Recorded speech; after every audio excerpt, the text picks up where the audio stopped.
Tapi tanpa diduga, hanya beberapa hari setelah si Kirby ini pergi, Nancy dan anak-anaknya justru mengalami kejadian yang mengerikan di apartemennya mereka.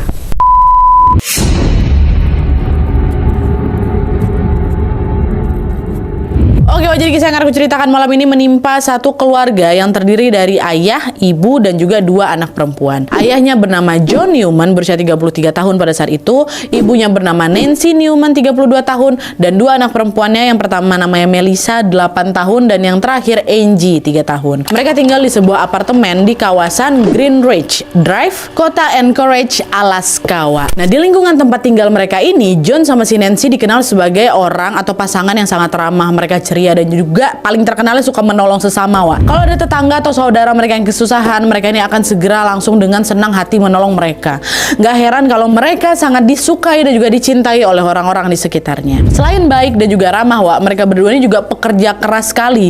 Kala itu si John ini bekerja sebagai operator alat berat di sebuah perusahaan, sedangkan Nancy kerja part-time sebagai akuntan dan juga pelayan di sebuah restoran yang bernama Jenny's Old Alaska bersama adiknya yang bernama Cheryl Chapman. Nah, pada suatu hari pada bulan November 1986, sebuah musibah menimpa keluarga mereka, di mana si John, suaminya ini mengalami kecelakaan di tempat kerja yang membuat dia cedera dan udah nggak bisa lagi mengoperasikan alat berat.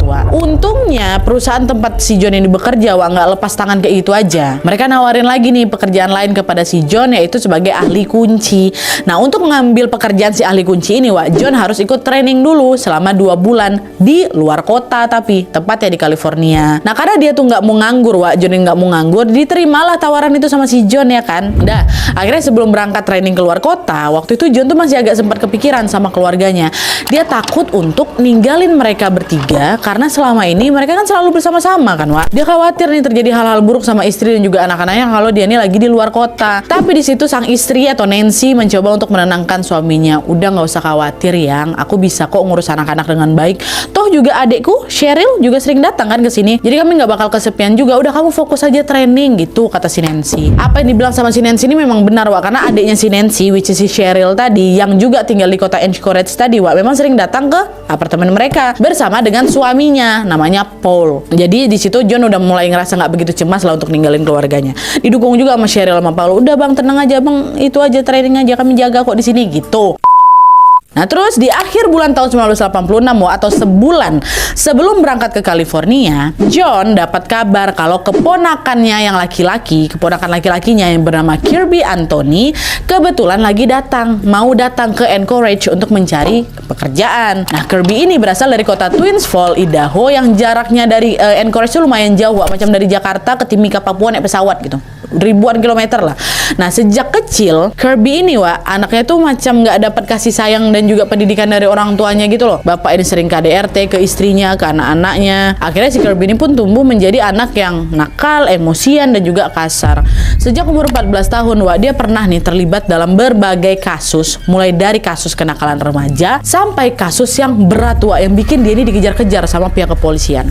Cuma si John nggak tahu nih bagian sininya. Dia cuma tahu dia punya ponakan namanya Kirby gitu aja. Sampailah di akhir tahun 1998 ini, Kirby ternyata memilih untuk pindah atau pergi ke Anchorage. Nah, karena anak ini nih rada bermasalah, mamanya si Kirby langsung nelpon si John yang memang tinggal di Anchorage itu kan. Dia minta tolong nih sama si John untuk, boleh nggak kamu tampung dulu anak aku sementara di apartemen kamu sampai dia dapat pekerjaan dan dia bisa nyewa rumah sendiri gitu, kata si mamanya. Dengar hal itu, John kan yang tadi ku bilang dia nggak begitu tahu kalau anaknya ini bandel ya, kan dia cuma tahu ini ada anak saudaraku gitu. Akhirnya John yang dasarnya juga memang orang baik, dia ini suka menolong, dibolehin lah si Kirby ini untuk tinggal di apartemennya. Ditambah lagi, Johnny jadi kepikiran untuk meminta tolong si Kirby untuk sekalian jagain keluarganya selama dia di training di luar kota itu. Cuma di sini John nggak bisa langsung menyetujui atau ngajak si Kirby ini langsung tinggal di apartemen gitu aja, Dia perlu izin dulu sama si Nancy. Karena gimana pun Nancy ini kan juga nantinya bakal sering berada di rumah sama si Kirby, ya kan. Dah tuh John pun minta izin lah ini ke Nancy. Awalnya Nancy ngerasa keberatan sama idenya John. Dia takut anak-anaknya tuh nggak nyaman kalau ada orang asing di rumahnya. Karena itu tadi hubungan mereka juga nggak sedekat itu juga gitu, walaupun saudaraan. Tapi akhirnya dia pun ngizinin Kirby untuk tinggal bareng mereka karena menghormati keputusan suaminya yang ingin nolong keponakannya itu. Jadi mulai di awal Januari 1987, Kirby pun tinggallah di apartemennya John dan juga Nancy.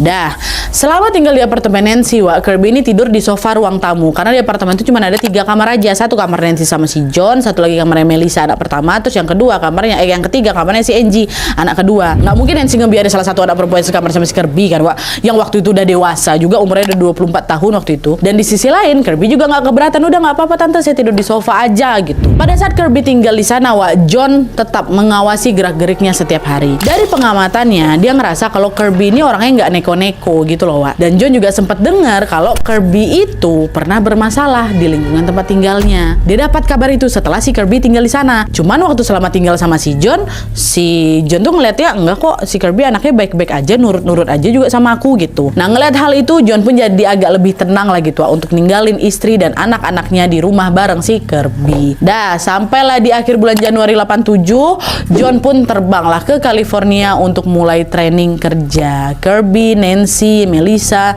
dan si Angie di satu rumah atau satu apartemen. Setelah beberapa hari John berada di luar kota, ternyata di sini Nancy tuh udah mulai ngerasa nggak nyaman sama apartemennya. Dia tuh macam nggak bisa gerak bebas tuh loh. Karena apa? Karena ada si Kirby. Ibaratnya dia mau ke kamar mandi aja dia macam masih was-was, hati-hati gitu loh, Karena gimana pun kan si Kirby ini laki-laki dewasa. Jadi Nancy tetap punya rasa was-was juga ke dia ya kan. Selain gak nyaman dengan hal itu, Nancy ini juga ngerasa kalau Kirby ini mulai bertingkah seenaknya sendiri. Berbeda dari sebelumnya, Kirby ini jadi sering malas-malasan di sofa, Dia juga gak ngebantuin kerjaan rumah. Dia juga gak nyari kerja lagi di luar. Sering kelayapan malam-malam. Bahkan dia pernah kepergok marah-marah gak jelas ke anak-anaknya si Nancy. Apa gak marah si Nancy di situ kan? Nah, sikapnya ini lama-lama bikin Nancy jadi kesal sama dia. Cuman meskipun kesal, Nancy ini belum berani ngelapor ke si John suaminya. Tiap kali suaminya nelpon, si Nancy ini cuma cerita soal anak-anaknya aja, soal kegiatan sehari-harinya. Jarang kali dia nyebut soal si Kirby di rumah itu. Sampai suatu hari, si Nancy ini ngerasa tingkahnya si Kirby ini udah kelewat batas. Pernah dia ini minjam duit ke Nancy dengan nominal yang besar untuk apa? Untuk pesta miras tuh kalian. Dia ini juga udah berani masuk kamar si Nancy seenaknya kalau si John lagi nggak ada di rumah. Dulu waktu John masih di rumah sebelum berangkat, dia nggak berani dia diketok dulu, bahkan jarang mau ke kamar gitu loh, tunggu kami ada di luar. Dan nggak cuma itu aja, Kirby ini juga sering ngamatin Nancy dengan tatapan aneh yang sampai ngebikin Nancy ini ilfeel. Ngapa kok tengok kayak gitu loh. Dan parahnya lagi, waktu Nancy kedatangan tamu, entah itu adiknya, entah itu kawan-kawannya, si Kirby ini jadi sering tiba-tiba mondar-mandir gitu di sekitar ruang tamu, terus macam nguping keberadaan pembicaraan mereka, atau juga tiba-tiba ngedeketin mereka. Jadi bikin tamunya si Nancy itu jadi nggak nyaman dan memilih untuk buru-buru pulang gitu loh, Hingga suatu ketika si Cheryl, adiknya si Nancy yang sering kunjung ke rumah si Nancy itu, protes dia di situ. Dia bilang ke si Nancy, "Kak, nggak nyaman kali aku di rumahmu nih ada si Kirby. Udah suruh aja lah dia balik lah. Kan dia masih ada orang tua. Di sini pun gue tengok nggak jelas dia di rumah terus katanya mau nyari kerja." Nah, karena Nancy ngerasa nggak cuman dia aja yang nggak suka sama si Kirby di situ, Nancy pun akhirnya memberanikan diri untuk ngusir si Kirby keluar dari apartemennya. Di bulan Maret tahun 87, akhirnya Nancy ngomong nih sama si Kirby, "Kirby, maaf ya, kayak aku udah gak bisa lah nampung kamu di apartemen aku lagi. Bukannya apa-apa Kirby, tapi anak-anakku ternyata gak nyaman nih kalau ada orang lain di rumah ini. Dan kamu juga kan katanya kemarin di sini mau cari kerja kan, tapi kok kenyataannya kamu cuma malas-malasan aja, gak jelas di sini. Aku gak mau Kirby, mohon maaf, aku gak mau kamu ngasih pengaruh buruk ke anak-anak aku." Gitu kan sama si Nancy, Dan tanpa diduga, Kirby gak protes, dia gak marah, dia gak menolak gitu loh. Dia dengan sukarela ninggalin apartemennya si Nancy. "Iya tante, mohon maaf ya saya keluar" gitu. Dan setelah keluar dari apartemennya, Nancy udah nggak tahu lagi si Kirby ini pindah kemana. Tapi yang jelas, sejak saat itu dia udah nggak pernah lagi muncul di sekitar keluarganya si Nancy. Dan Nancy pun jadi bisa lebih leluasa lah kan beraktivitas di apartemennya. Dan adiknya Cheryl juga masih sering sekali berkunjung ke apartemennya. Tapi tanpa diduga, hanya beberapa hari setelah si Kirby ini pergi, Nancy dan anak-anak justru mengalami kejadian yang mengerikan di apartemennya mereka.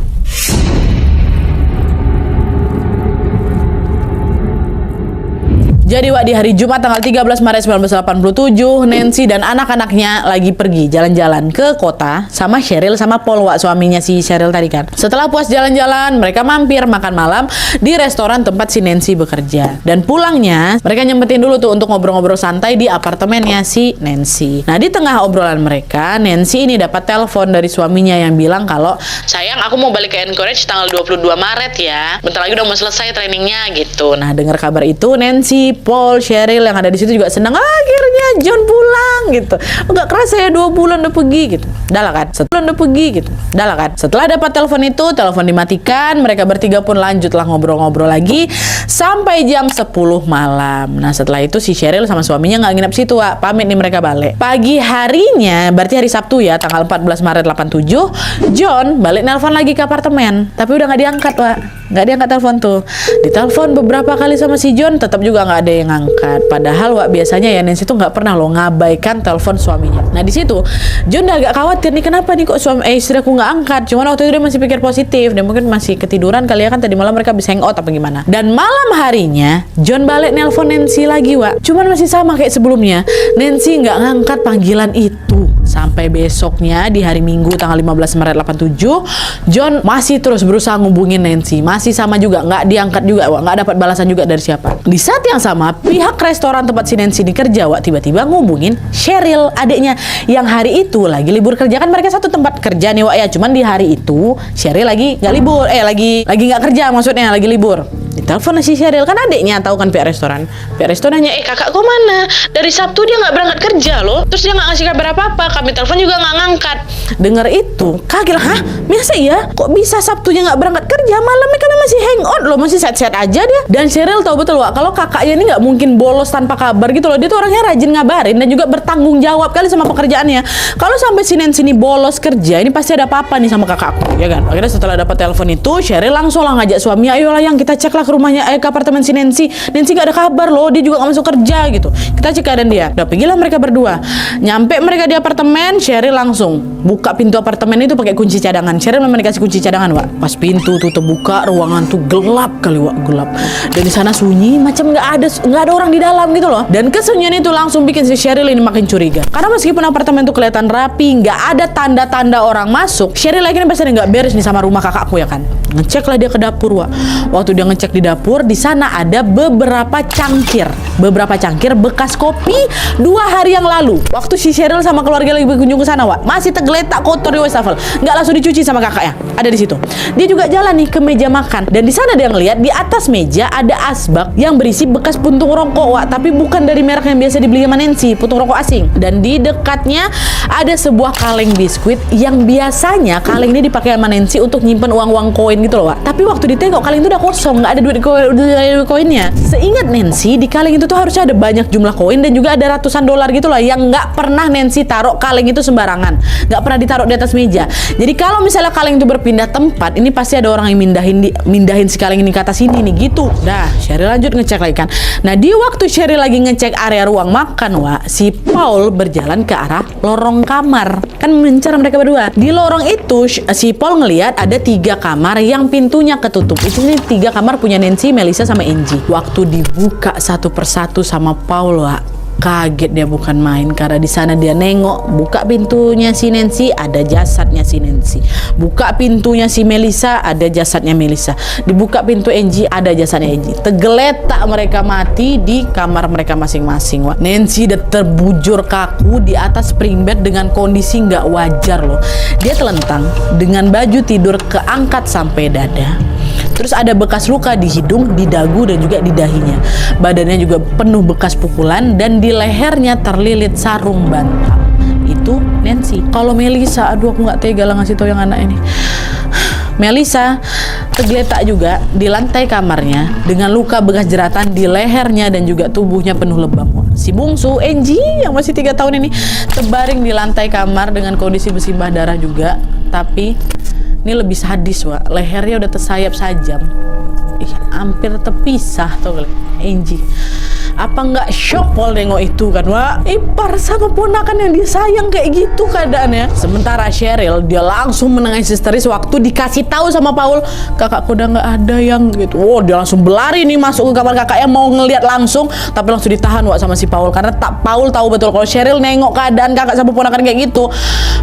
Bisa shock berat siapa ini, bisa trauma, bisa macam-macam lah, kira dilarang untuk melihat, ya kan. Langsung lah dihubungi polisi sama si Paul. Wah, Ya Allah, meninggal semua mereka bertiga-tiga tuh. Terus gak selang beberapa waktu kemudian polisi pun tiba di apartemennya si Nancy.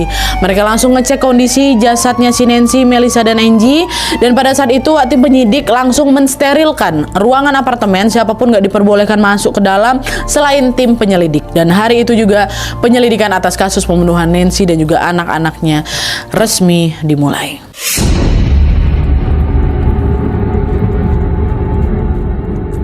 Saat seluruh ruangan apartemen Nancy dicek, tidak ditemukan kerusakan apapun di bagian tadi pintu sama jendela ya kan. Dan selain itu, barang berharga yang hilang di sana yaitu cuma uang koin dan beberapa ratus dolar yang ada dekat meja makan itu, dekat kaleng meja makan itu, selebihnya nggak ada. Jadi dipastikan kejadian yang menimpa keluarga si Nancy ini bukanlah perampokan ya. Nah, dilihat dari kondisi itu juga, polisi menduga kalau pelaku pembunuhannya adalah orang terdekatnya korban. Karena apa? Karena dia punya akses masuk ke apartemen dengan mudah tanpa harus congkel apa-apa ya kan. Berbekal dari dugaan itu, polisi pun langsung bergerak melakukan penyelidikan lebih mendalam untuk mencari bukti-bukti yang mengarah ke pelaku. Polisi pun menyisir seisi apartemen selama berjam-jam dan di sana mereka tentunya nemuin noda bercak darah kan, tapi di beberapa spot.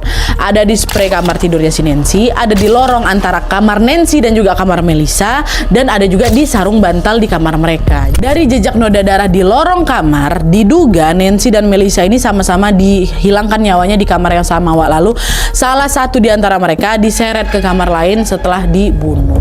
Dan ketika polisi memeriksa lebih lanjut jenazahnya korban, ditemukan tanda-tanda kekerasan tidak senonoh pada jasadnya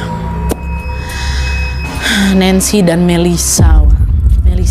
Hal itu terlihat dari adanya luka lebam di area vital mereka, dan pas ditemuin mereka juga hampir tanpa busana ya kan. Sedangkan pada jasadnya Angie nggak ditemui tanda-tanda itu memang.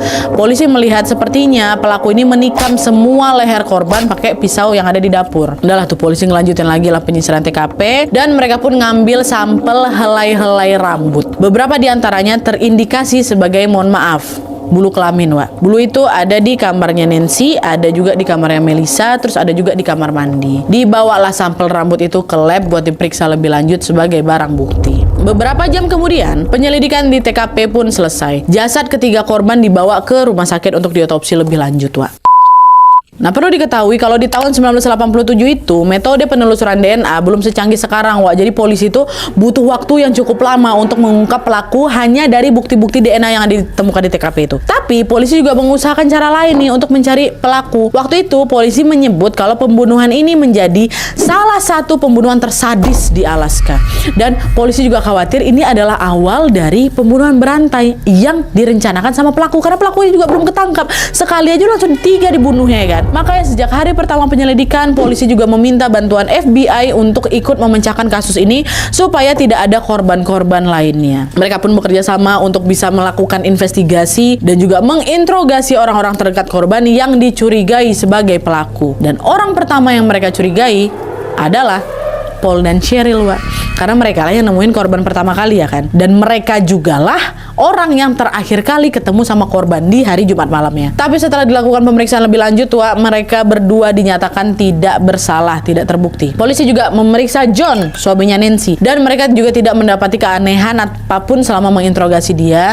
Waktu kejadian juga terbukti John memang lagi ada di California, lagi training. Nah, setelah proses interogasi itu, polisi kembali lagi memeriksa TKP ulang, Dari hasil pemeriksaan yang kedua ini, mereka makin yakin kalau pelakunya adalah orang yang udah familiar betul sama apartemen si Nancy. Dia pasti orang yang sering keluar masuk ke sana dan dia pasti punya kunci duplikat apartemen.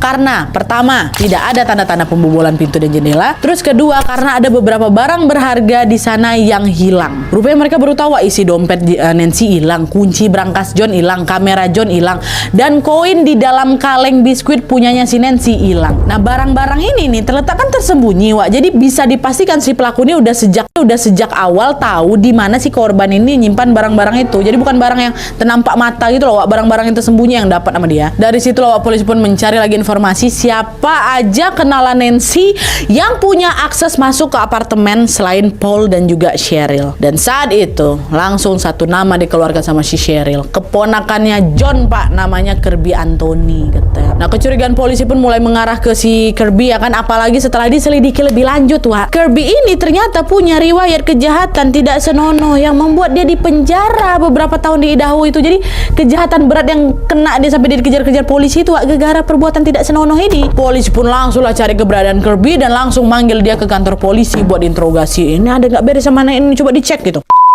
Nah, pada saat itu polisi menemukan Kirby berada di rumah temannya yang bernama Grant di kota Anchorage ini. Polisi ngasih tahu lah ke si Kirby kalau istri sama anak-anaknya om kamu, John, meninggal dunia gara-gara dibunuh gitu. Dengar info itu, langsung astaga gitu, langsung shock si Kirby. Cuman anehnya, tiba-tiba dia langsung nanya ke polisi, siapa yang pertama kali nemuin jasad mereka, Pak? Dijawab sama polisi, kau nggak perlu tahu. Cuman kami butuh bantuan kau untuk mengungkap pelakunya. Ke kantor polisi kau sekarang. Apa yang bisa saya bantu, Pak? Katanya. Kami sedang mengumpulkan DNA dan juga sidik jari dari orang-orang terdekat Nancy. Jadi kami harap kamu juga harus bersedia dicek ya. Kamu kan pernah tinggal sama mereka kan? Udah lah tuh.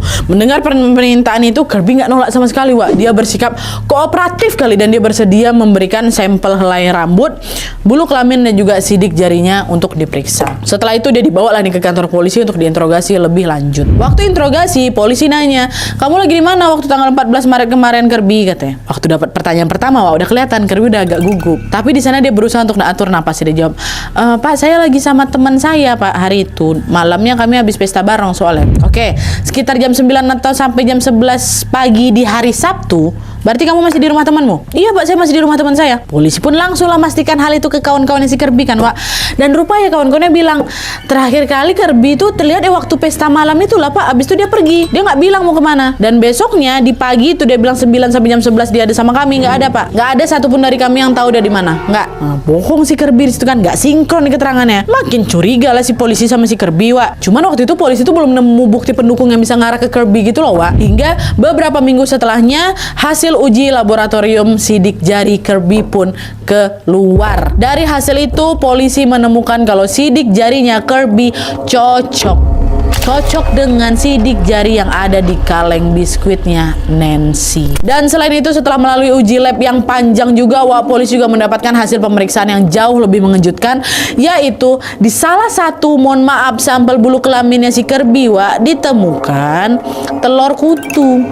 Telur kutu yang rupanya cocok dengan telur kutu yang ditemukan di bulu kelamin korban. Mohon maaf nih, hal itulah yang menjadi bukti yang memperkuat bahwa Kirby lah yang sudah memperkaos dan juga menghilangkan nyawanya Nancy dan anak-anaknya.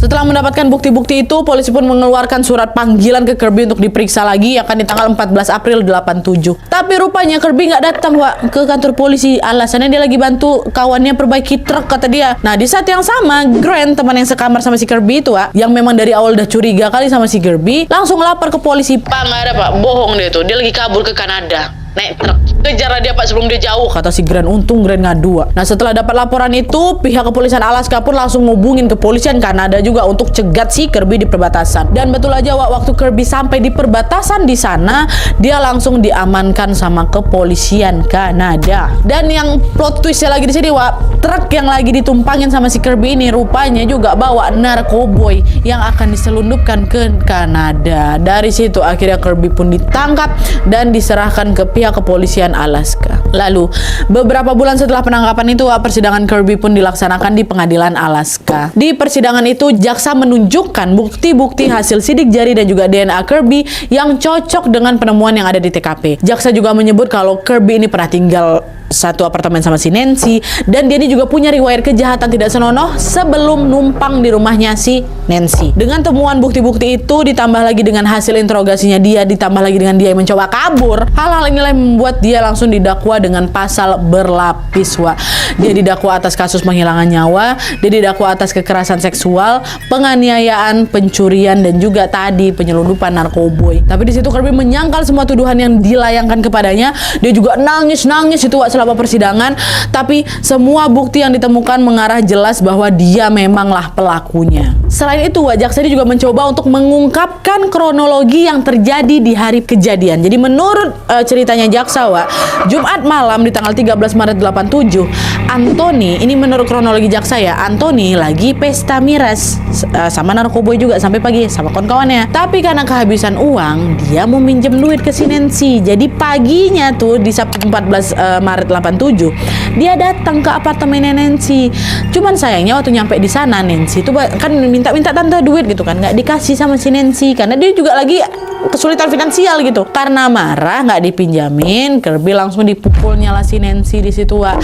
Diseretnya ke kamarnya Melissa, diikat di sana, disiksa di sana. Karena mungkin pengaruh obat apa kayak gimana tuh kan, Wak, dia habisin mereka di sana semua gitu. Dan kalau kata jaksa nih, Wak, ya, aduh ini si Kirby tuh waktu kejadian dia itu secara sadar memperkaos Melissa di depan Nancy, Wak. Habis itu Nancy diseret juga ke kamarnya untuk diperkaos juga. Nah, karena sadar perbuatan ini bisa saja dilaporkan sama Nancy ke polisi, akhirnya dia pun memilih untuk menghabisi nyawanya Nancy dan juga anak-anaknya secara brutal sebelum akhirnya dia pergi dengan membawa apa yang bisa dia bawa, termasuk uang koin itu. Jadi bisa dibilang dia ini ngabisin nyawanya si Nancy ini bukan karena dia diusir dendam sakit hati gara-gara diusir sama si Nancy, Wak, ya, tapi karena dia mau minjam uang nggak dikasih. Setelah pengungkapan kronologi itu, Wak, Kirby masih juga berusaha melakukan pembelaan dengan berbicara di atas mimbar. Dia tetap kekeh itu dari menepis semua tuduhan-tuduhan itu. Dia menyebut kalau hasil DNA itu nggak valid katanya. Cuman di sisi lain, untuk pertama kalinya seorang profiler dari FBI diizinkan untuk memberikan kesaksian, Wak, di atas mimbar. Cuman karena kasusnya dia inilah. Dia menyampaikan kalau bukti-bukti DNA yang merujuk ke pelaku ya memang valid berdasarkan juga metode ilmu allotyping katanya, itu menghubungkan bukti biologis yang ditemukan di TKP dengan pelaku yang mereka terapkan. Jadi di situ Kirby udah nggak bisa ngelak lagi, buktinya memang kau. Dan akhirnya di tanggal 3 Juni 1989, Wak, Kirby pun dijatuhi hukuman penjara selama 357 tahun tanpa pembebasan bersyarat. Bisa dibilang seumur hidup penjara dia tuh kan, bisa mati di sana dia tuh 300 tahun. Setelah persidangan itu, John, suaminya ini atau ayah dari Melissa dan Angie baru mengetahui fakta kalau ponakan yang udah dia izinkan tinggal di rumahnya ini nggak cuma ngebunuh anak istrinya aja, tapi juga sudah pernah melakukan berbagai kejahatan sebelumnya. Sebelum akhirnya dia pindah ke Anchorage. Jadi di situ dia tuh nyesel kali, kalau aja aku tahu dan dia lagi di buron polisi gara-gara perbuatan itu, nggak mungkin aku izinkan si Kirby itu tinggal di rumah aku. Tapi macam mana lagi kan Om John, semua sudah terjadi, nasi sudah menjadi bubur. Dia cuma bisa menyesali keputusannya saja dan ngerasa bersalah kali sama anak dan istrinya, Wak. Bisa bayangin kalian kan setrauma apa, sesyok apa, sesakit apa, seremuk apa John waktu itu. Ya Allah ya Rabbi. Oke, Wak, jadi itu tadi kisah pilu yang dialami keluarganya John Newman. Ternyata niat baik mereka pada ponakannya sendiri malah berujung tragis yang merenggut nyawa seluruh keluarganya. Kirby nggak cuma ngerenggut nyawa istri sama anak-anaknya aja, Wak, tapi juga menghancurkan hidupnya John seutuhnya. John juga pastinya merasa dikhianati betul sama si Kirby kan, Wak. Karena memang kita nggak pernah tahu, kadang orang yang kita percaya justru bisa menjadi orang yang paling menghancurkan hidup kita, Wak. Dari kisah ini kita bisa jadi belajar banyak hal penting, bahwa niat baik harus disertai juga dengan kehati-hatian. Kita boleh kali nolong orang, Wak, tapi jangan asal percaya sama orang gitu aja. Apalagi kalau orang itu punya track record buruk. Dan yang paling penting, kalau kita udah punya naluri buruk sama suatu hal, tolong jangan diabaikan, Wak. Karena kadang naluri itu bisa jadi pertanda yang lebih jujur daripada kata-kata. Semoga kita semua selalu dalam lindungan Allah Subhanahu wa Ta'ala dimanapun kita berada, Wak, ya. Oke, Wak, jadi sekian dulu videonya. Terima kasih banyak yang sudah menonton. Kalau kalian suka video ini, klik like-nya. Jangan lupa komen bawah tidak ada dan saran-saran untuk selanjutnya. See you next video, Wak. Bye.